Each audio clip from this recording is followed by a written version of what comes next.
reconnaissant comme ce soir. Nous ne voulons pas que ta présence, Esprit de Dieu. Nous voulons te palper ce soir, Esprit de Dieu. Nous voulons te palper ce soir, Esprit de Dieu. Nous voulons te palper ce soir. Il y a solo qui t'a. Il y a solo qui t'a. Il y a solo qui t'a. Nous voulons pouvoir l'Esprit de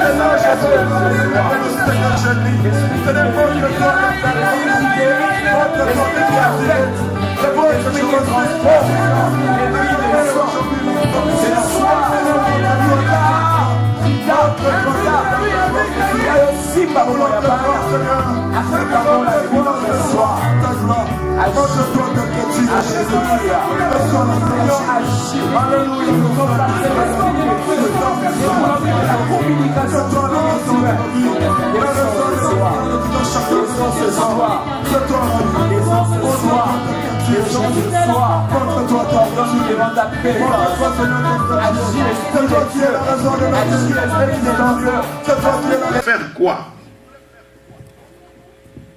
Il voulait aller dans une ville appelée Thessalonique. Il écrit une lettre à ces gens de la ville de Thessalonique parce que lui-même ne peut pas s'y rendre. Satan l'en a empêché. Pour bien comprendre ce qu'il vient de dire ici, dans le livre des Actes des Apôtres, chapitre 17, versets 1 à 10, Paul est allé évangéliser dans la ville de Thessalonique. Et la Bible nous dit qu'il a fait 3 prédications pendant 3 sabbats différents. Cela veut dire qu'il n'a fait que 3 messages. Ce sabbat, ce samedi fait un message, un autre samedi fait un message, un séminaire de 3 jours seulement, et ça donnait naissance à l'église de Thessalonique. Le besoin était énorme, les lacunes spirituelles étaient intenses dans la ville de Thessalonique. Qu'est-ce qui se passe en fait? De 1 à 10, vous verrez que on a les Juifs. La Bible dit d'abord qu'il y avait une multitude de gens qui étaient convertis. Une multitude dans 3 prédications. Et l'église commence. On le chasse de la ville. Voilà ce que Satan fait. On arrête son travail en plein milieu de son épanouissement. Et il doit aller dans une autre ville appelée Bérée. Et de là, il écrit cette lettre à partir de la ville de Corinthe. L'apôtre Paul n'a pas honte de dire que par 2 fois, je voulais aller vers vous, aller à Thessalonique. Pour faire quoi? On comprend. Une petite église, une grande église qui vient de naître. Et ils n'ont eu que 3 prédications. Ils ne connaissent rien. Et ils prient eux-mêmes. Sans séminaire biblique, sans affermissement, sans séance de délivrance. Le besoin était là. Mais il veut partir pour faire le travail de Dieu, pour aider. Mais Satan a empêché l'homme de Dieu d'atteindre son but.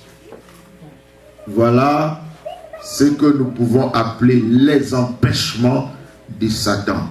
Alléluia. Amen. Tu es, you are gifted. Tu es plein de dons, de talents. Mais à chaque fois que tu te lèveras pour faire quelque chose de positif, pour réaliser ta destinée, pour la gloire de Dieu, sache-le bien, il y a un adversaire qui va s'élever contre toi. Amen. C'est un séminaire, je vais peut-être vous donner une très très bonne prescription des versets bibliques. Allons dans 1 Pierre chapitre 5e. 1er Pierre.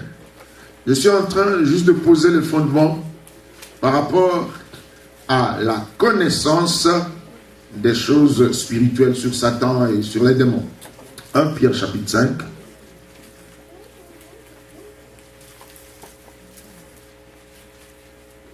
First Peter chapter 5.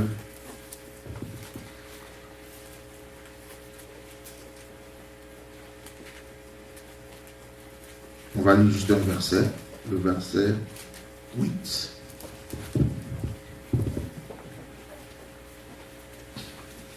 verset 8. Ok, 1 Pierre 5, 8, vous pouvez me noter. Mais avant de continuer, avant de progresser, je vais faire un petit test.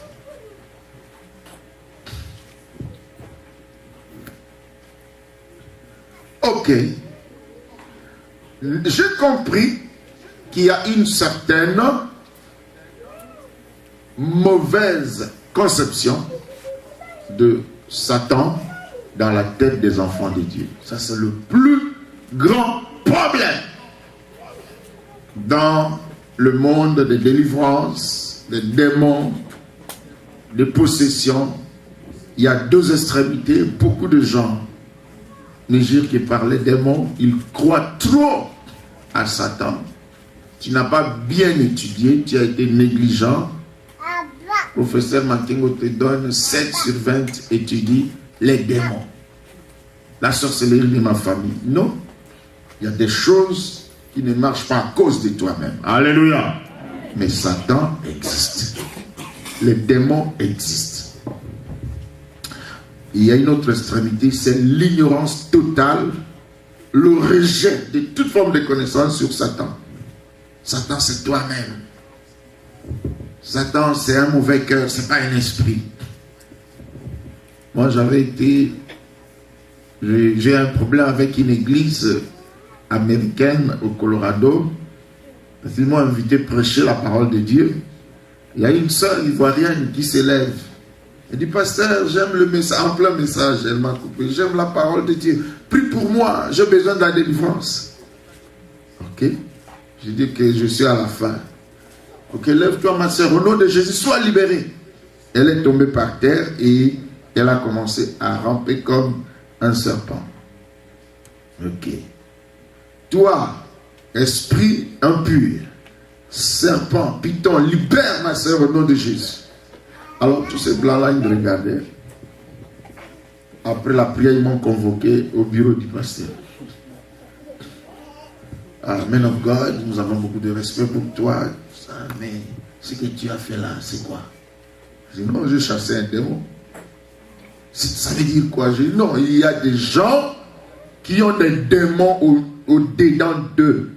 Un esprit impur vient habiter dans la vie d'une personne. Et cet esprit va conditionner son comportement, ses pensées, ses attitudes, ses caractères. Il prend des décisions dictées par le diable. Il va là où il ne faut pas aller. Sa vie est conditionnée par cet esprit-là. We never heard of this, man. On n'a jamais entendu parler de ça. Nous savons qu'il y a des esprits de colère, esprits d'égoïsme, esprits de peur, mais un démon habité à quelqu'un. Ah, vraiment, ça peut être la doctrine de vous les Africains, mais nous n'y croyons pas. Je dis, ok, Jésus était africain parce qu'il chassait les démons. Et puis depuis ce jour-là, split, on n'était plus ensemble. Parce que j'ai compris que si quelqu'un est serviteur de Dieu, il ne croit pas aux démons, il est possédé lui-même. À Seigneur la délivrance. Alléluia. L'apôtre Paul reconnaît, bien qu'étant homme de Dieu, Satan a empêché son voyage. Ici, il n'est pas possédé, mais il n'a pas relié l'existence du diable. Alors maintenant, je vais faire un petit test sur la connaissance de Satan. Aidez-moi. Ok, j'ai un mouchoir en noir et blanc. Si je dis noir, le contraire de noir, c'est quoi? Blanc. Petit, le contraire de petit? Grand. Ok. Jour, contraire? Homme. Ok. Dieu. Bosité. Dieu, Satan. C'est ça la conception des chrétiens, de la majorité des chrétiens.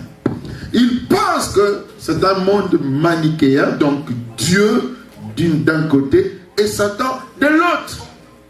Comme si Satan était adversaire égal de Dieu. Non. Lisez avec moi 1 Pierre chapitre 5, verset 8.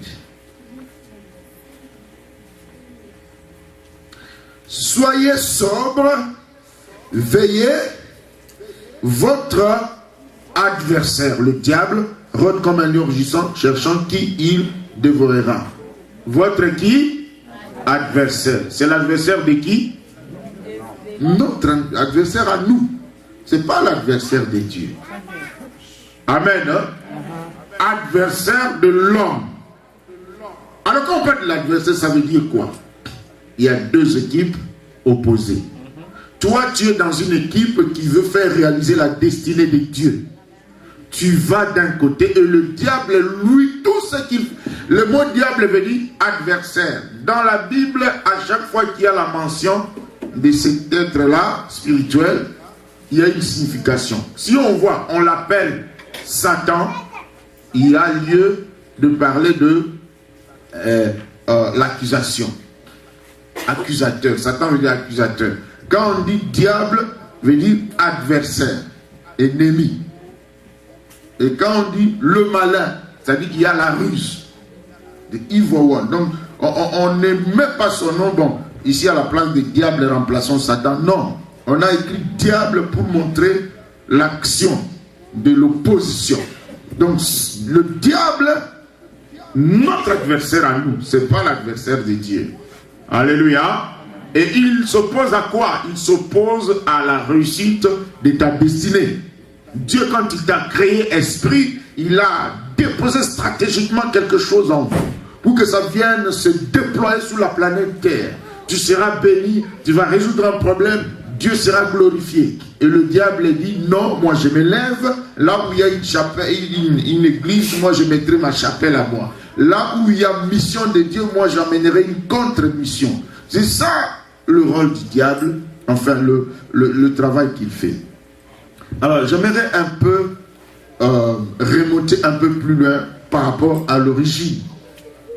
Beaucoup de choses tournent tout autour d'un message forcé et des révélations, non-révélations, mais quand quelqu'un fabrique un message, il dit ça c'est une révélation. Sur base des Écritures, nous devons censurer toute connaissance. Alléluia. Je vous ai parlé de la méthode, la meilleure pour comprendre le monde des démons, le monde satanique et tout cela. Comme on le fait dans les banques. Quand on nous initiait pour être teller ou personal banker, voilà ce que vous allez faire. Le billet des banques, maîtriser les motifs, maîtriser la figure du président, maîtriser les tailles, les séries, les signatures, de façon que quand on vous tend un mauvais billet, c'est facile de détecter. Amen. Habituez-vous à la parole de Dieu. Connaissez le principe de Dieu dans le monde spirituel. Et quand il y a quelque chose de satanique, vous pouvez détecter. Il ne faut pas passer trop de temps à acheter des livres, comment découvrir le royaume de Satan. Tu ne connais même pas la Bible. Et tu veux trop connaître Satan. Pourquoi? Alléluia. La délivrance selon la parole de Dieu. Alors voilà l'histoire de Satan en bref. Satan, dans la création, Dieu a créé des êtres célestes qui ne sont pas des anges. Et on les appelle seulement des êtres célestes ou des êtres vivants.